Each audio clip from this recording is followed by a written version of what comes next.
Peace, peace. Mic check, mic check. All right. Let's keep this quick. Let's keep this quick. Give me one quick second to throw this up.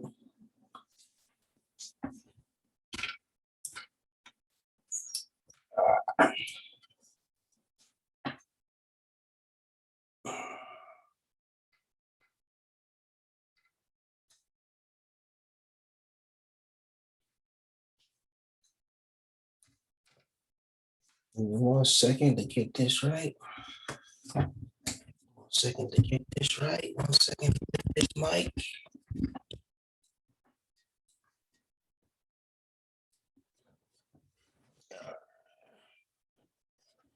Yeah, that's a little bit better. All right. How's everybody doing this wonderful, wonderful, wonderful evening? You know, like I always say, I ain't going to be long, but I will be strong.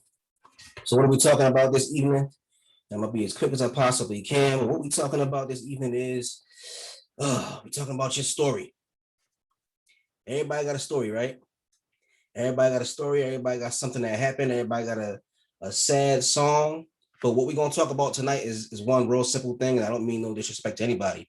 I think it's very important for us, especially individuals like myself who've gone through depression, who've gone through anxiety, who've gone through PTSD and all kinds of other things. It's very important for us to realize the rest of the world can no longer put their energy into giving a fuck about your story. What do I mean by that? That sounds kind of harsh. What I basically mean by that is this. We've all created these stories to explain ourselves. That's the whole point of your narrative. Your narrative is there to help you explain yourself to other individuals. But when I say explain, what I really mean is your narrative is there to help you make excuses for why you are the way you are, because you believe that you can't be self-created. You believe that you can't have power and authority over your own life. You believe you don't have the power to decide anything. So you've created this elaborate narrative to basically make it so that you have to have excuses for yourself, excuses for your behavior, excuses for your dysfunction, excuses for your selfishness.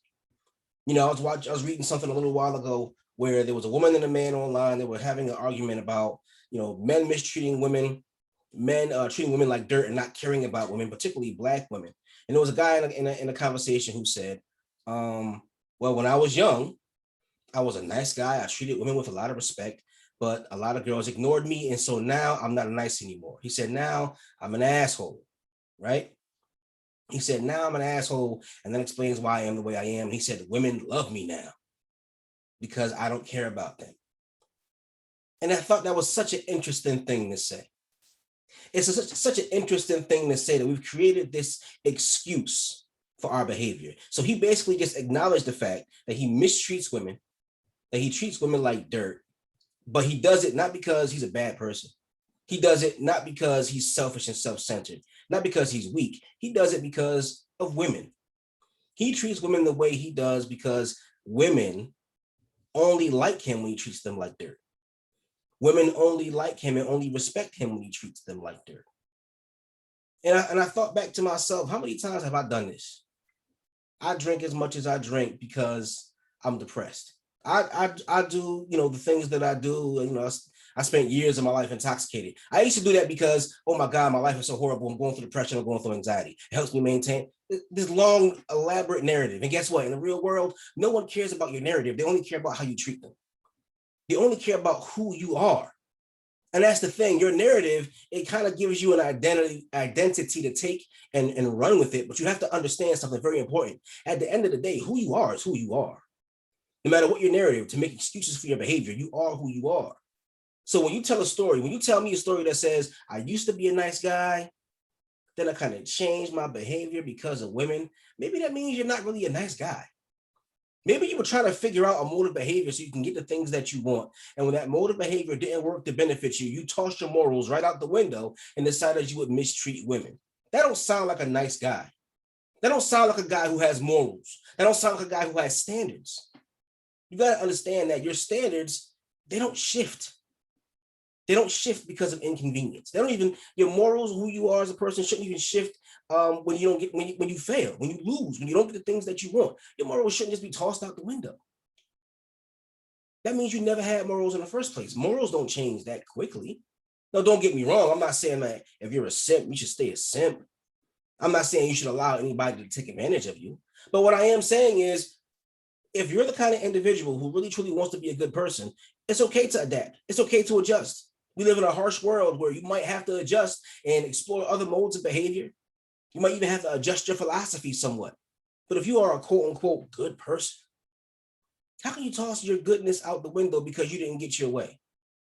And then a lot of these dudes, unfortunately, be like 40, 45 years old, still mistreating and disrespecting women because some girl broke your heart when you was in high school. That's the really sad part about it, but we'll get into that later. But my point is this.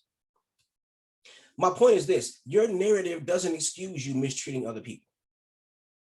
Your narrative does not excuse you treating women like dirt, and it doesn't excuse you using men, because I see females do the exact same thing. Women will say, well, I got my heart broke when I was young, so, none of these dudes ain't nothing to me. I'll just use them and take money from them and whatever. What kind of person are you? Because your narrative, it very comfortably explains why you are the way you are. But at the same time, it's very important that you analyze who you truly are. Who do you want to be? Is this who you want to be? Somebody who's 40 years old, somebody 45 years old, you still got your heart broke from somebody in high school, so everybody you meet after that has to pay for the fact that you got your heart broke? Or if you was lame in high school and you ain't had no charm, you ain't had no ability to get women, so everybody for the rest of your life, every time they meet you, they gotta make up for, and they gotta do penance for the fact that you got your heart broken in high school. Do you want to grow? You still thinking and plotting and planning based upon things that happened to you when you were a kid in junior high, 13, 14 years old, got your heart broke. Now you're 45 and you still operating based on the same narrative. That's the trap. The narrative trap is the fact that it prevents you from growing. You create this whole elaborate story to explain who you are, to excuse who you are, really. And because you're comfortable with that, because the narrative was designed to take away all accountability and all responsibility, now you don't have to take accountability anymore. You don't grow. That's why accountability is important. Looking at yourself in the mirror and saying that I'm mistreating women, that's important. Lying and bullshitting to people, that's not going to help you grow. You might get what you want in the moment, but don't you want to grow? Maybe some people don't. Some people don't want to grow. There's a lot of individuals out there right now who are 45 years old, still living like they were in high school. And for a lot of people, that's cool. For a lot of people, that's very cool. That's very comfortable. To be a person who doesn't have a desire to grow because you feel like you've gotten everything you wanted and you feel like you're winning, that's sad. Particularly when you examine a lot of these individuals and look at their lives, they're not winning. You're getting what you want for the moment, but that's how children live. Children live based upon their impulses and based upon getting the things that they want in the moment. Only an adult has the ability and the discipline to sustain immediate satisfaction for greater satisfaction later on in the future. So if you still operating, sneaking around, lying to women, manipulating women, or lying to men, manipulating men because you want what you want right now, you're not growing. You still operate on a child level because of your narrative. Your narrative has become your trap. Your narrative at first was to ease the pain, then it was to excuse your behavior. Now your narrative has become your trap. It's preventing you from growing because you created a narrative that allows you basically to bullshit. You bullshitting yourself and you bullshitting everybody around you with this fake, nonsensical story that even you don't even care about no more. Even you don't even care about what happened to you was 12, 13 years old. Now you're just using it as an excuse. And it's a weak excuse. Most of y'all individuals don't understand that there are people out here who are very intelligent, who study psychology, who are professionals, who work in professional environments that are very competitive. So they have to learn how the human mind works, learn how to analyze people's behavior. And y'all running around still acting like children. You're defenseless. You have not grown. So now you're in an environment where you're going to get manipulated even more and more and more. You're going to get more taken away from you because you haven't grown mentally. You still operating on a child's operating system. I want what I want now. Okay, fine, cool. Guess what? You're easy to manipulate. You're easy to manipulate because you want what you want now. You'll do anything to get satisfaction now. You don't have the discipline to hold back from that satisfaction. Because your whole life's philosophy is based upon trying to figure out ways to be satisfied now. And based upon trying to figure out ways to ease the pain and make it so you don't have to take accountability for your actions.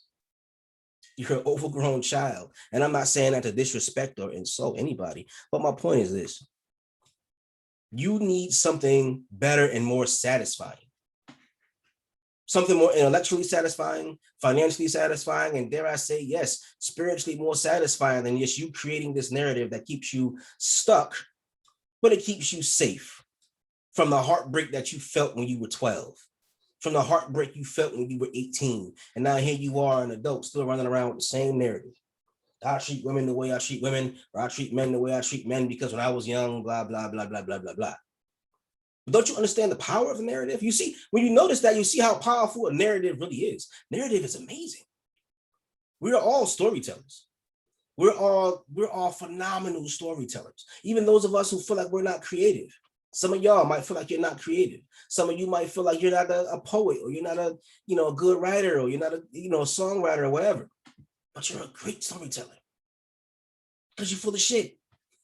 You created this ridiculous story that explains why you are the way you are, and why you don't have to take chances, and why you don't have to take accountability, and why you don't have to take risks. But the minute you start crafting a narrative, that's when you have the capacity, when you should be taking responsibility. But the narrative keeps you from having to take responsibility, and then you end up not growing. But understand, if you can create a narrative that's that powerful, that can actually form and shape your identity and form and shape your behavior for decades, imagine what you could do if you took it a step further. Instead of you taking and creating a narrative that protects you from logic and reason and from reality, you can create a narrative that actually helps you break through your reality. Storytelling is amazing. It can do amazing things when done properly. Look at these films. Why do you think these individuals who create films, these film studios, all this stuff, why are they investing hundreds of millions of dollars in playing make-believe? Because of the power of narrative, the power of a national narrative, the power of a religious narrative, the power of a commercial narrative, or a romantic narrative. Basically, what these stories do is they program how you see the world into your unconscious mind and your conscious mind, and you're basically shaping your reality based upon somebody else's instructions. Your narrative is a set of instructions given to you in story form that tells you how to live and how to create your reality. And when you use this power without realizing you're using this power, then you end up just stuck running in circles. But if you learn how to use the power of narrative, learn how to properly make use of the power of narrative, you have the capacity to change your whole world the way you want. Change your narrative. Change that narrative and actually sit there and craft your new narrative. That's why they tell you when you want to change your life, it's a real good idea to sit there and really think it through. Visualize who you want to become. Visualize what you want to do. Visualize where you want to live. Visualize the clothes you want to have on. Visualize the room that you're going to be in. And when you develop the capacity to do all of these things, you're creating your narrative. And people's lives have changed because of their ability to change their narrative. A lot of these individuals out here, they might get locked up and they go to jail, and then they embrace Jesus Christ and they end up changing their whole narrative. Why? Because the story of Jesus Christ is so powerful. And once it gets implanted in your unconscious mind, what happens is you start changing how you live. That's the point and the power of the narrative. I'm not necessarily a religious person, but I'm not knocking anybody who can get the results that they want. If you can get the results that you want and become a new person, live a better life because of absorbing that narrative, then go ahead. And if you're not a religious person, use the power of narrative. Change your life. Change your perception of your past. Instead of looking back and saying, well, girls treated me a certain type of way, so I mistreat women, and I'm doing it on purpose because I got my heart broke when I was 12. Instead of that, why don't you change the narrative? I call it retroactive persona formation. Change your perspective of how you see the past. And by changing that perspective and changing the narrative, now you have the capacity to change your persona. You went back, and by reevaluating how you saw the past, which is retroactive, you actually went back in your mind and you changed who you are. You changed your identity. Retroactive persona formation. And you begin to slowly but surely we worked your way from the past, reevaluated each of your most significant memories in your narrative, reevaluated the narrative itself, changed the narrative, and by starting in the past, you change how you perceive things that already occurred, and now you become a different person now. And instead of working in the present moment and struggling, you can actually start from the past. It makes it easier for you to change now. Ask yourselves the questions. Why do I think the way I think? How did I perceive the events that made me the person who I am now?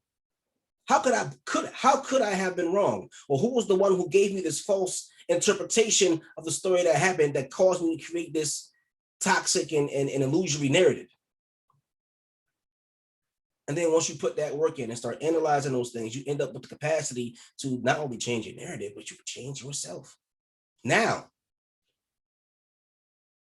you can't enjoy life to the fullest sometimes until you change your narrative and how you see yourself. And then you could be living in the exact same circumstances, dealing with the exact same people, dealing with the exact same issues, but simply because you changed your perception of yourself and changed your perception of the past and changed your narrative, now all of a sudden you realize you're in the exact same circumstances, but happier. The most honorable Elijah Muhammad says, seek yourself in heaven at once. That's something I quote a lot. Because yes, sometimes it's going to take some time. It's going to take some therapy. It's going to take a lot of hard work, but you have the capacity in you right now to change. Now, here. Why not? Who says you can't? But it's just an issue of letting go of your narrative, which is scary. Let go of that narrative, and I guarantee you, within a very short period of time, rework that narrative, and you'll be able to rework yourself. Your narrative is embedded in your neural structure.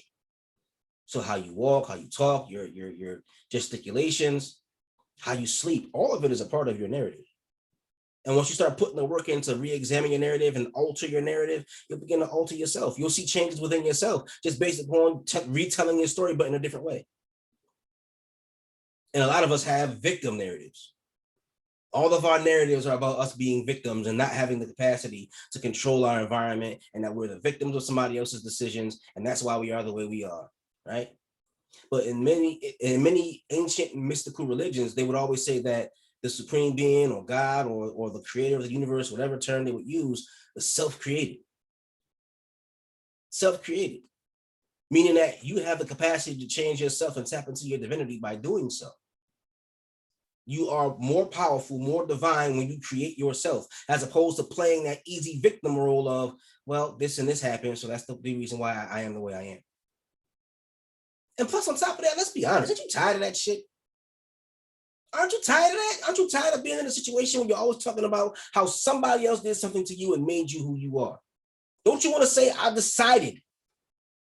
Two powerful words, I am. Instead of somebody else saying, this is what you are, you can say, I am. I am free of alcoholism. I am free of depression. I am free of PTSD. I'm not going to let other people make decisions for me of how I should live my life or who I should be.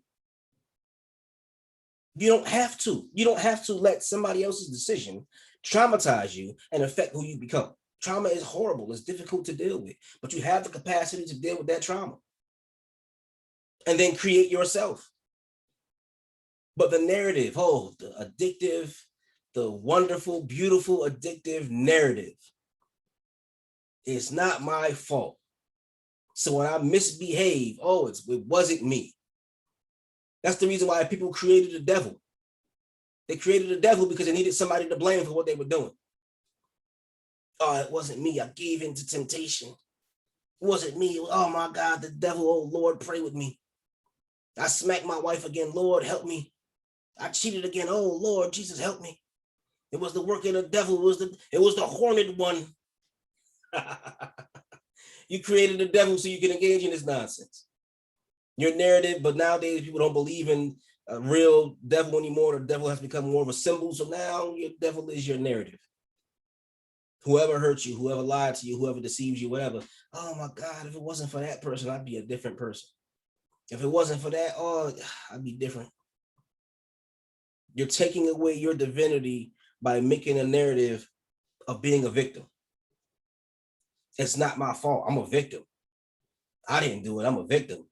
If she never lied to me, I wouldn't be acting the way I'm acting. I'm the victim. Even as you abuse others, even as you mislead and misguide others, as you disrespect others, as you denigrate women, I'm just a victim. Oh God, Lord, if you just help me stop being a victim. I'm lying to all these women. I got all these women who I impregnated, but I left them all and broke their hearts. But it wasn't me, God. I'm a victim. Oh Lord. If it wasn't for the machinations of the damned one, if it wasn't for the one who had been cast in fire, I can smell the brimstone. Oh Lord. Stop. You don't have time for this anymore. It's time to tap into your creative capacity. It's time to tap into who you want to be. and not who you've convinced yourself that you are because of somebody else. Because as we develop more and more techniques and more spiritual technology, nobody's going to believe in this anymore. And human beings are going to evolve. We're going to start developing spiritual techniques to help people get past trauma much faster. And we're going to start developing spiritual techniques to help individuals change their behavior patterns and change their neural structure much faster and break habits much faster. That's the whole point of all of this. The whole point of all of this is so that we could tap into our power on a higher level, much faster, more efficiently. And when that starts to happen, you're going to start noticing that individuals ain't going to fall for the excuses anymore, because there's going to be so much of an abundance of awakening and so much an abundance of that real hardcore mystical gnosis everywhere. We're not going to go for your excuses no more. You don't want to hear how you got hurt and that's why you behave the way you behave. And I understand, don't get me wrong, I'm not minimizing anybody's trauma. We're not minimizing anybody's pain. But what we are going to do is we're going to start asking people to take responsibility for their actions. And the only way you can really do that to the fullest is to tap into your own divinity. And some people might not be ready for that simply because that narrative is so comfortable. And then the unfortunate thing is, a lot of times when you have a victim narrative, you become addicted to victimization, which that happens. There are individuals who are addicted to victimization. You can call it masochism, autosadomasochism, whatever you want to refer to it as. But essentially what happens for a lot of people is you get used to being mistreated because it's so much a part of your narrative. Not having the power to fight back is so much a part of your narrative. That shame and that fear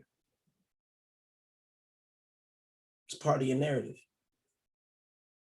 Stories are very powerful. I would say, and over the course of actually not even over the course of human history, even all the way up to this very day, I would say a good narrative, a good story is probably more powerful than science, because there's not a lot of people out there who really study science or are interested in science. There were a lot of individuals who were scientific. They were scientific in their questions and refutation of the whole COVID thing and the quarantine thing, and they were pretty rapidly silenced simply because the story of a global pandemic is way more interesting. People like a good story. They don't like the scientific person, the archaeologist, the virologist, the doubter, the cynic who comes along and asks questions about the story. People don't like that. They like the story, which means that inevitably they fall in love with a liar. And if you created a narrative of you being the victim and you not having to take responsibility because of that, you're a liar. And listening to a liar, listening to the devil is usually a lot more simple than listening to somebody who tells you have to change your life. Why do you think they killed Jesus? Why do you think they went to war with all the prophets? So having said that, let's wrap this up. Your narrative is a bunch of bullshit, and I want you to reevaluate who and what you are and change your narrative. Your excuses don't work anymore, not even on you. Peace.